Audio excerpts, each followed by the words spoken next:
కేసీఆర్ పాలన బాగుండేనా లేకపోతే రేవంత్ రెడ్డి పాలన బాగుందా? ఇప్పుడు మీ ఒపీనియన్ చెప్పండి అంతే. వాస్తవానికి చెప్పాలంటే కేసీఆర్దే చాలా బాగుండే.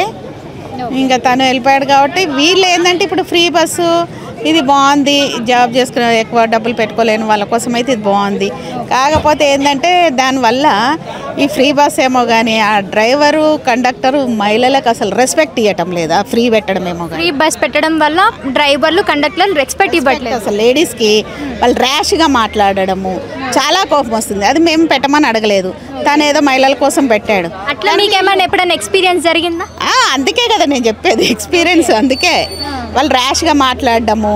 ఇంతకుముందు లేడీస్ ఎక్కడైనా ఒకవేళ బస్ స్టాప్ అంత దూరంలో ఉంటే ఇలా ఉంటే చెయ్యి ఆపితే ఆపేవాళ్ళు. ఇప్పుడు అలా లేదు. ఆ బస్ స్టాప్ ఆడనే అది కొంచెం ఇట్లా అన్నీ పరిగెత్తినా కానీ ఆపటం లేదు, బస్సు వెళ్ళిపోతూనే ఉన్నారు.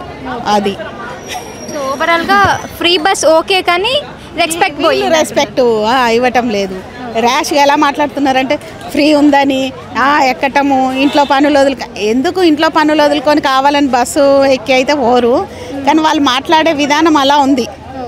వాళ్ళు అలా మాట్లాడకూడదు అసలు. ఎప్పుడన్నా బాధపడ్డారా అట్లా వాళ్ళు తిట్టిన? బాధపడ్డాం, అందుకే కదా చెప్పేది. ఈ రేవంత్ రెడ్డి పెట్టాడు బాగుంది తను మహిళల కోసం. కానీ వీళ్ళు ఈ ఆర్టీసీ వీళ్ళు ఏం చేస్తున్నారంటే అసలు నో రెస్పెక్ట్. అది రెస్పెక్ట్ లేకుండా పోయింది. అది